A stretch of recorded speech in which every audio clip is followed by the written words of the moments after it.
Bom dia, irmãos, paz seja convosco. Vamos à nossa 108ª aula da nossa Escola Bíblica Online. Espero que esteja gostando, curta, compartilhe, comente, Saber aí o que você está achando das nossas aulas. Vamos dar continuidade, nós estamos estudando a segunda carta do apóstolo Paulo aos Coríntios, estamos no capítulo 5, finalizando. Aula passada, Paulo falou sobre os desígnios e efeitos da aflição. Paulo falou sobre ausentes do corpo e presentes com o Senhor. E também Paulo vai falar hoje sobre algumas coisas sobre o zelo apostólico. Então, abra sua Bíblia aí, 2 Coríntios 5, versículo 15 e 16. E ele morreu por todos, para que os que vivem não vivam mais para si mesmos, mas para aquele que por ele morreu e ressuscitou. Assim que nós, daqui por diante, a ninguém conhecemos segundo a carne, e se antes conhecemos Cristo segundo a carne, já agora não o conhecemos deste modo. Então morreu para que se convertam e não vivem mais para o seu egoísmo, sua carne, mas vivem agora por Cristo.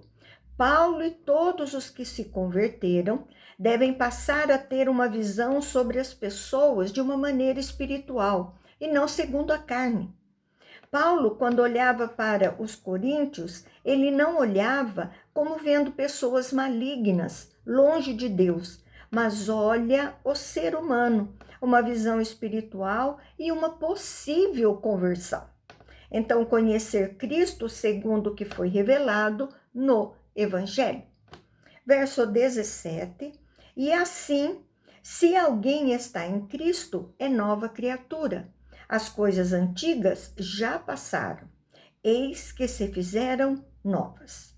Depois de tudo isso que Paulo disse, os erros do passado já passaram.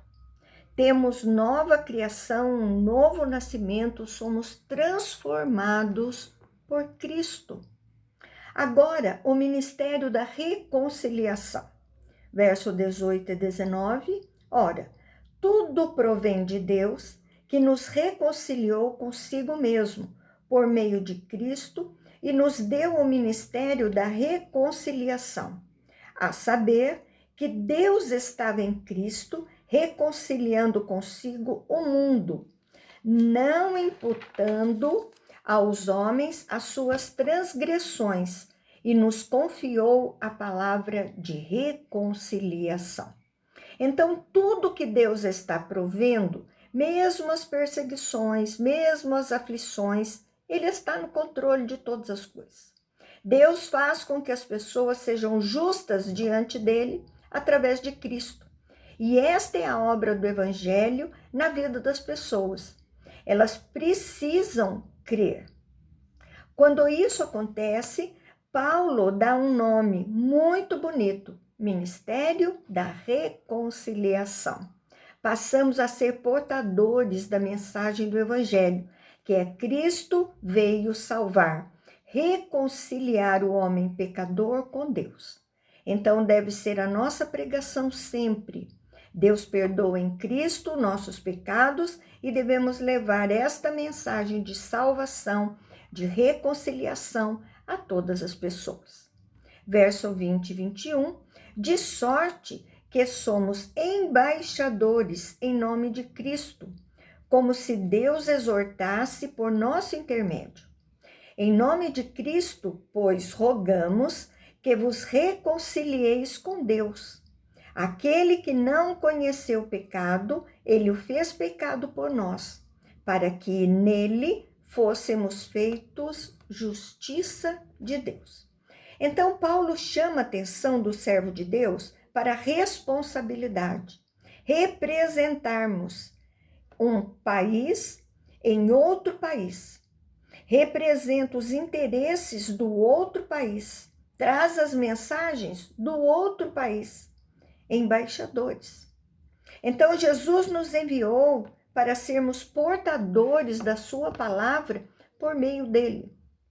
Paulo pede para que eles se reconciliem com Deus, que a igreja se posicione sobre as críticas contra a sua autoridade e retome o evangelho. Cristo suportou as consequências dos nossos pecados para que fôssemos feitos justos diante de Deus.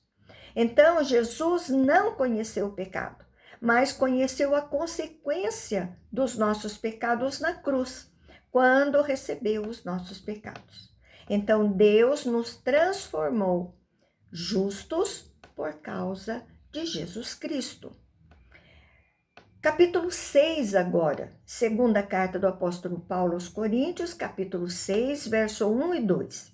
E nós, na qualidade de cooperadores com ele, também vos exortamos a que não recebais em vão a graça de Deus, porque ele diz, eu te ouvi no tempo da oportunidade e te socorri no dia da salvação.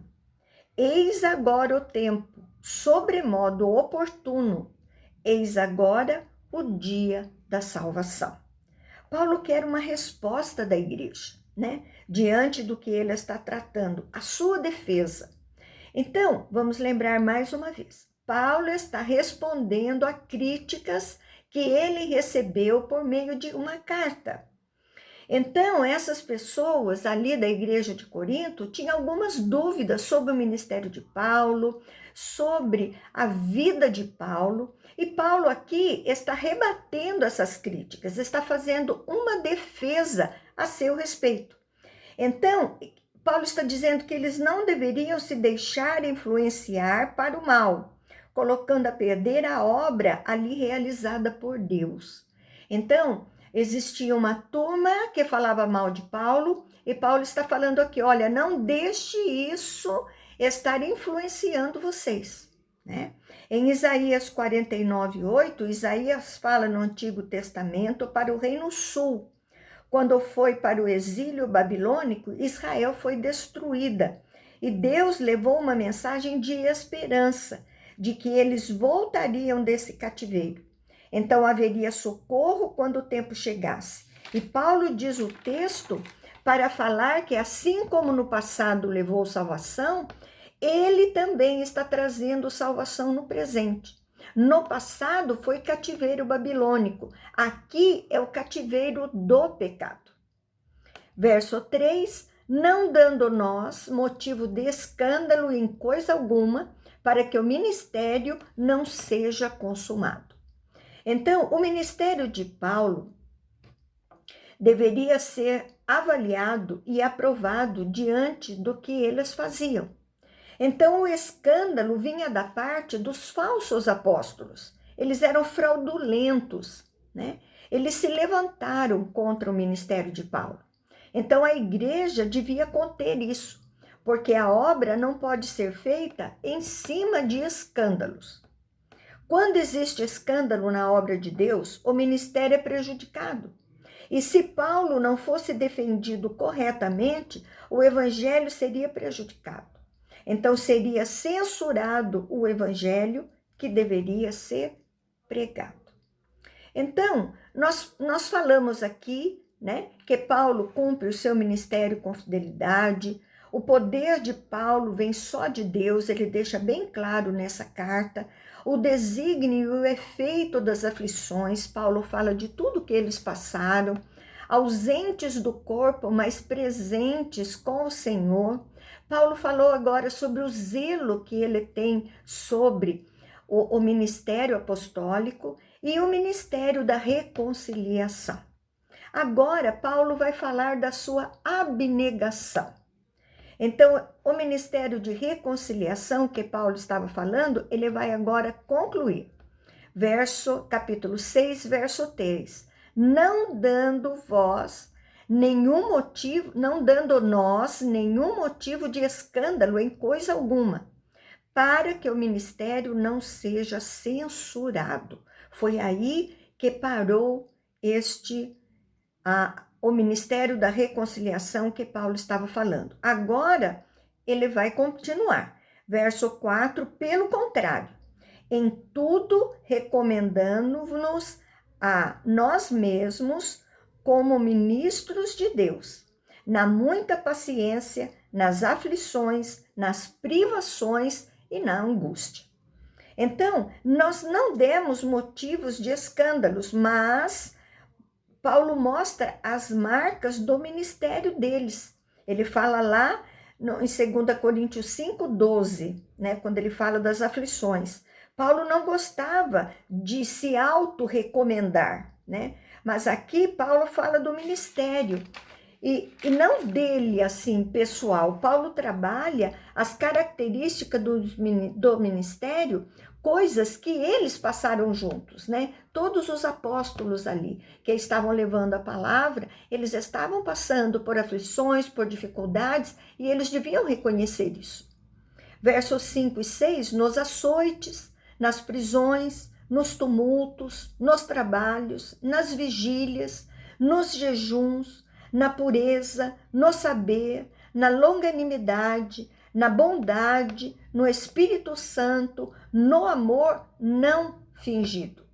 Então, Paulo continua falando do que ele passou no ministério.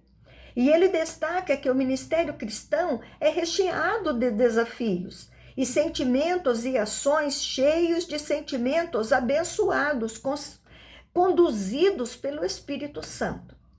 Versos 7 e 8, na palavra da verdade, no poder de Deus, pelas armas da justiça, quer ofensivas, quer defensivas, por honra e por desonra, por infâmia e por boa fama, como enganadores e sendo verdadeiros.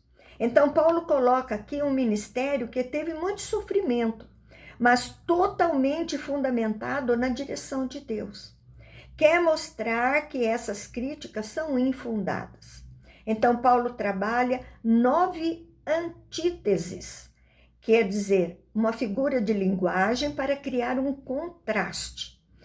Ele diz quente e frio, por exemplo, ideias contrárias, e o foco é demonstrar que os críticos estavam com avaliações incorretas. Então, ele vai demonstrar que as pessoas podiam conferir tudo que ele estava dizendo. Verso 9 e 10, como desconhecidos e, entretanto, bem conhecidos, como se estivéssemos morrendo, e contudo, eis que vivemos, como castigados, porém não mortos, entristecidos, mas sempre alegres, pobres, mas enriquecendo a muitos, nada tendo, mas possuindo tudo. Observamos as avaliações e percebemos que eram as que os críticos de Corinto ou da igreja levantavam contra Paulo. Então ele demonstra que não é verdade. Não haviam falhas no ministério, e não nele. E pessoalmente, assim, na vida pessoal de Paulo, ele era um pecador como nós, mas o ministério era 100% na visão de Deus. Agora, ele vai falar que o amor com amor se paga. Paulo é tremendo, né? Verso 11 e 13, para vós outros, ó coríntios, abram-se os vossos lábios e alarga-se o nosso coração. Não tendes limites em nós, mas estou limitados em vossos próprios afetos. Ora, como justa retribuição, falo-vos como a filhos, dilatai-vos também vós. Então, Paulo fala da maneira amorosa, dizendo que os ama de uma maneira sacrificial e espera o mesmo amor dos coríntios para com eles. Paulo percebeu que o clima entre ele e alguns da igreja não era bom. Então, com esta carta, ele quer restabelecer este amor com a igreja. Ele esperava retribuição com amor. Queria ser tratado como se ele fosse um pai para eles. Agora, Paulo vai falar sobre nenhuma comunhão com os incrédulos. Verso 14 e 15. não vos ponhais em julgo desigual com os incrédulos, porquanto que sociedade pode haver entre justiça e iniquidade? Ou que comunhão da luz com as trevas? Que harmonia entre Cristo e o maligno? Ou que união do crente com o incrédulo? Então, o jugo era aquela peça colocada na cabeça de dois bois, né, no pescoço, permitia que andassem juntos no mesmo compasso, né, o carro de boi ali. Então, o jugo desigual é desnivelado. Então, fazia com que os animais sofressem se eles não estivessem na mesma proporção. Incrédulos quer dizer aqueles que não têm nenhum desejo de crer no Senhor. O texto está falando da sociedade. De que forma um crente pode se associar a um incrédulo? Não é no sentido de contato, senão como evangelizar. A ideia é não ter sociedade. O incrédulo associado ao crente o faz ter poder sobre o crente. No jugo, um puxa o outro, então fará coisas que não convêm. Não se associar, não dar ouvido a falsos mestres. Jugo desigual é aplicado a casamento, sociedade e empresas. Falsos mestres. Eu estou ouvindo alguns profetas, alguns pregadores, e nós precisamos aprender, como diz a palavra de Deus, retém o que é bom, joga fora o que não interessa, né? Então, eu estou vendo aí pessoas tirando o controle da mão de Deus. Ouvi um deles esses dias dizendo que o rapaz, o filho da viúva de Naim, não deveria ter morrido. Como não? Como que Jesus ia ressuscitar aquele moço se ele não houvesse morrido? Existe um propósito em tudo que Deus faz na nossa vida, seja boa ou seja ruim a situação que está acontecendo. Deus tem propósito, nossa vida é guiada por Deus. Então, mesmo que as coisas aconteçam parecendo fora do nosso controle, não está fora do controle de Deus. Entendeu? Então, preste muita atenção. Cuidado com falsos mestres, falsos ensinamentos. Vá na Bíblia conferir. Paulo não diz que se apartar dos incrédulos, diz para não fazer sociedade, senão nós vamos falar do evangelho para quem? Nós temos que falar do evangelho para o incrédulo, mas não se associe com ele, não ande com ele para tudo quanto é lugar, não dê a sua mente para ele controlar. Então, o incrédulo é para você falar da palavra de Deus para ele, para tentar falar desta palavra para que a vida dele seja transformada e ele aceite a Jesus, né? Então, se não tomarmos cuidado, este incrédulo é que vai nos transformar, vai nos levar de volta para o mundo, para o caminho que não devemos estar. Verso 16, 17, que ligação há entre o santuário de Deus e os ídolos? Porque nós somos santuários de Deus vivente, como ele próprio disse: habitarei e andarei entre eles, serei o seu Deus e eles serão o meu povo. Por isso, retirai-vos do meio deles, separai-vos, diz o Senhor, não toqueis em coisas impuras, e eu vos receberei.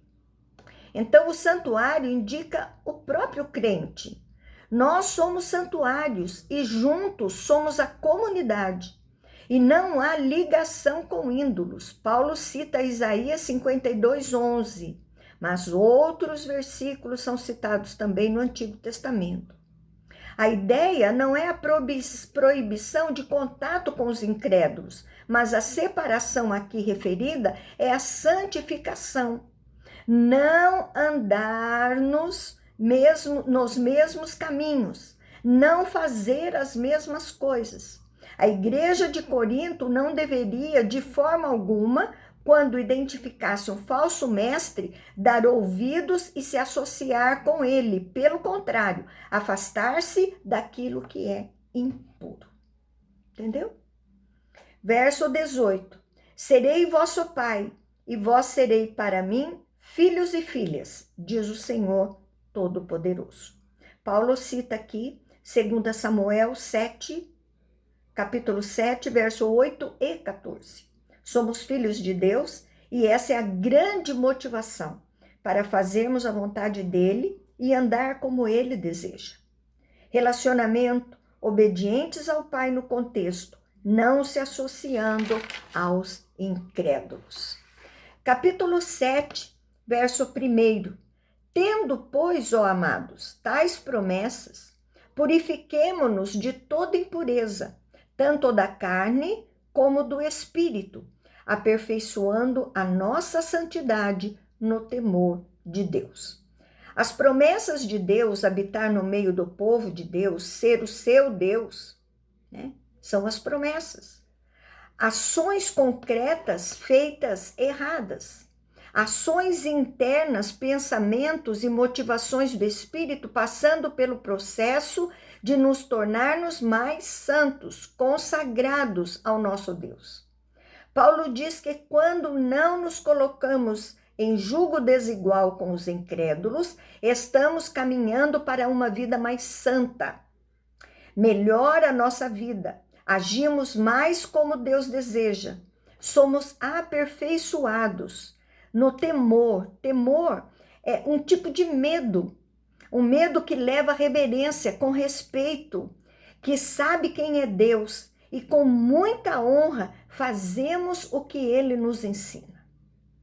Agora Paulo vai falar do afeto que ele tem pelos coríntios.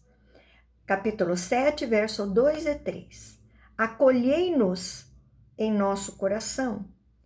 A ninguém tratemos com injustiça. A ninguém corrompemos, a ninguém exploramos. Não falo para vos condenar, porque já vos tenho dito que estáis em nosso coração, para juntos morrermos, vivermos. Paulo deseja que a igreja acolhesse a eles no coração com muito amor. Damos tratamento excelente no trabalho, sem vantagens. Vantagens pessoais ilícitas, não eram falsos mestres. Paulo desejava que a igreja eliminasse qualquer impedimento de amor entre eles, não os julgando, mas que refletisse e evidenciasse o amor da igreja por eles. Morrer e viver quer dizer enfrentar os desafios da vida com Cristo. O desejo deles era enfrentar com eles, juntos, todos os problemas que surgissem de vida ou de morte. Verso 4. Muito grande é a minha franqueza para convosco, e muito me glorio por vossa causa. Sinto-me grandemente confortado e transbordante de júbilo em toda a nossa tribulação. Então Paulo abre o coração para eles, diz: sinto honra por vocês, sinto alegria em tudo isso. Acreditava que a igreja foi sarada pelas cartas, né? E busca que a igreja continuasse buscando a cura para os problemas que eles estavam enfrentando. Então, juntos, ele se alegra porque a tribulação enfrentada não foi em vão, foi para crescimento, né? Aprendizado. Agora, Paulo vai falar da chegada de Tito. Paulo vai explicar por que tanta alegria no seu coração e o que o levou a estar com seu coração cheio de amor, honra, gratidão pela atitude dos coríntios. Versos 5 e 6, porque chegando nós à Macedônia, nenhum alívio tivemos. Pelo contrário, em tudo fomos atribulados, lutas por fora, temores por dentro. Porém, Deus, que conforta os abatidos, nos consolou com a chegada de Tito. Olha como Deus é maravilhoso. Se nós, em meio a lutas, tirarmos os olhos das lutas e olharmos para Deus, nós vamos estar enxergando que sempre Ele vai dar algo para alegrar o nosso coração em meio à turbulência. Paulo conta que sempre tinham perseguições, desassossego do coração. Mas Deus deu paz a eles com a chegada de Tito, que quando foi a Troade não encontrou Tito. Paulo até falou sobre isso, né? E agora o encontra. E o que? Trazendo informações da igreja diante da carta severa que foi enviada. E isso consolou o coração de Paulo. Então, olha que coisa linda. Versos 7 e 8, e não somente com a sua chegada, mas pelo conforto que recebeu de vós, referindo-nos à vossa saudade, o vosso pranto, o vosso zelo por mim, aumentando assim meu regozijo. Porquanto, ainda que vos tenha contristado com a carta, não me arrependo. Embora já me tenha arrependido, vejo que aquela carta vos contristou por breve tempo. Então, não só a chegada de Tito que alegrou Paulo, mas a reação pela carta severa que ele havia escrito. Então, a igreja recebeu bem a Tito, mesmo diante da carta, a notícia de que a igreja tinha saudade de Paulo e se arrepende de verdade diante das orientações, identificam os falsos mestres e honram o ministério verdadeiro deles. Então, isso conforta Paulo e o alegra muito. Então, mesmo que a carta severa tenha levado tristeza a eles, né, pela braveza, Paulo pensou muito para enviá-la, muito pesada, mas as notícias demonstram a atitude positiva de vocês. Olha que deu resultado, né? Isso é que é importante.